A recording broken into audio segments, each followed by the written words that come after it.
किसी ने सच ही कहा है कि किसी कामयाब व्यक्ति के पीछे किसी न किसी का हाथ तो जरूर होता है।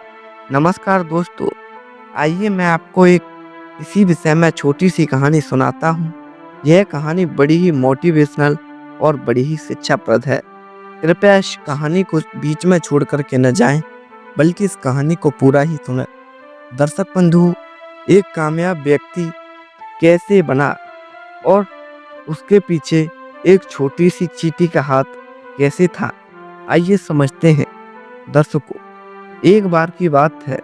एक बार एक किसी शहर में एक रोहित नाम का लड़का रहा करता था। दोस्तों, वह जो रोहित था उसमें एक कलाकारी थी। वह कलाकारी थी पेंटिंग बनाने की।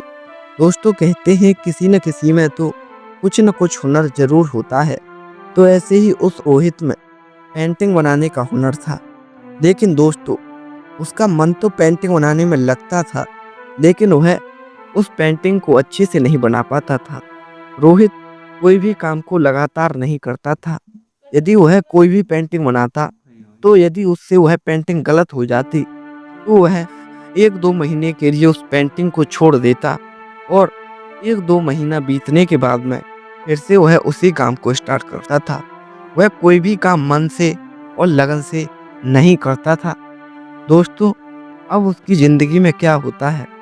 दोस्तों, एक बार वह जो रोहित था उसने एक पेंटिंग बनाने की सोची। तो उस रोहित ने एक पेंटिंग बनाई, जो कि उससे वह पेंटिंग अच्छी नहीं बनी और वह अपने आप से गुस्सा हो गया और वह एक जंगल में घूमने के लिए चला गया। दोस्तों, वह एक जंगल में घूमने के लिए गया और वहीं पर एक छोटी सी गुफा थी, जहां पर जाकर के वह रोहित बैठ गया और सोचने लगा कि मेरी किस्मत कितनी खराब है, क्योंकि मुझे एक ही कलाकारी आती है और वह है पेंटिंग बनाने की। मेरा केवल पेंटिंग बनाने में ही मन लगता है, लेकिन फिर भी मैं कोई भी पेंटिंग ढंग की नहीं बना पाता। मैं कोई भी पेंटिंग अच्छी से नहीं बना पाता हूँ जो कि किसी को पसंद आए।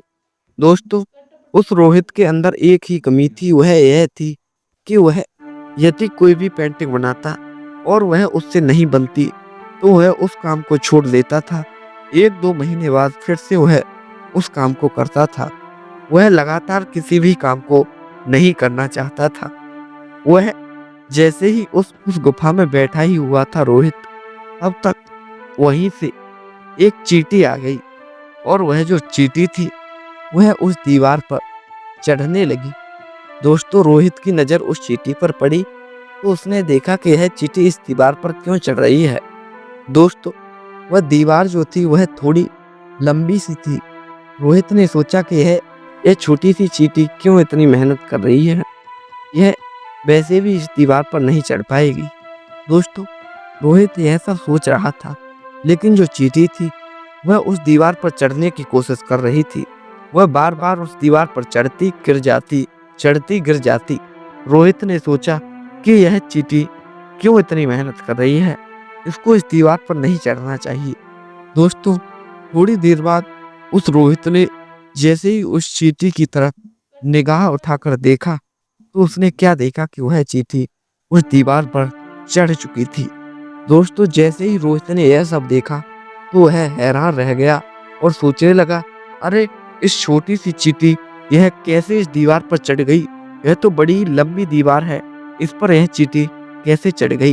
तभी उसके माइंड में एक बल्ब जला और उसने सोचा कि इसने चींटी ने लगातार मेहनत की है, इसने अपने जो संघर्ष था उसे नहीं छोड़ा है, ये संघर्ष करती रही और यह इस दीवार पर चढ़ गई।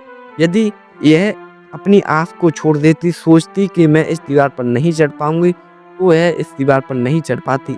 लेकिन इसने मेहनत की है और मन और लगन से इस अपने काम को किया है, इसीलिए यह दीवार पर चढ़ गई। अब ऐसे ही मैं भी जाकर के अपनी पेंटिंग को मन से और लगन से बनाऊंगा और लगातार अपने काम को करता रहूंगा। मैं भी देखता हूँ मुझे अपने काम में अब तक सक्सेस नहीं मिलती। दोस्तों, रोहित जो था वह अपने घर पर गया। उसने पहले दिन पेंटिंग बनाई, नहीं बनी। दूसरे दिन बनाई, नहीं बनी। ऐसे ही 4-5 दिन बीत गए, लेकिन छठवां दिन ऐसा आया, उसने अब एक बहुत सुंदर सी पेंटिंग बना करके तैयार कर दी थी।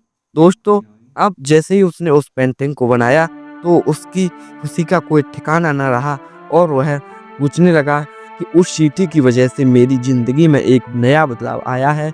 यदि मैं उस दिन जंगल में नहीं जाता, उस चींटी को नहीं देखता, तो शायद मैं एक पेंटर नहीं बन पाता। दोस्तों, यह छोटी-सी कहानी हमें एक बहुत बड़ी सीख दे कर के जाती है कि हमें कोई भी काम करना है तो लगातार मेहनत से करना है। हमें केवल काम करने से मतलब है, उस काम को यह देखने से मतलब नहीं है कि यह सक्सेस होगा या नहीं। हमें केवल काम करने से मतलब है, हमारा एक न एक दिन ऐसा आएगा जिस दिन हम एक सक्सेस व्यक्ति बन जाएँगे। दोस्तों, ऐसा ही उस रोहित की ज़िंदगी में हुआ। वह भी एक बहुत बड़ा आदमी बन गया। वह एक बहुत बड़ा पेंटर बन गया जिससे उसकी पेंटिंगें बहुत-बहुत दामों में बिकने लगी। दोस्तों, इस कहानी से यदि आपको भी थोड़ी-सी सीख मिली हो तो कृपया चैनल को सब्सक्राइब करें, वीडियो को लाइक, शेयर, कमेंट करना बिल्कुल ना भूलें। मैं फिर मिलूँगा ऐसी ही नई ज्ञान चर्चा के साथ, ऐसी ही नई कहानी के साथ। तब तक आप सब अपना ख्याल रखें। आपको इस वीडियो को देखने के लिए बहुत-बहुत धन्यवाद। राधे कृष्णा, जय हिंद, जय शिव।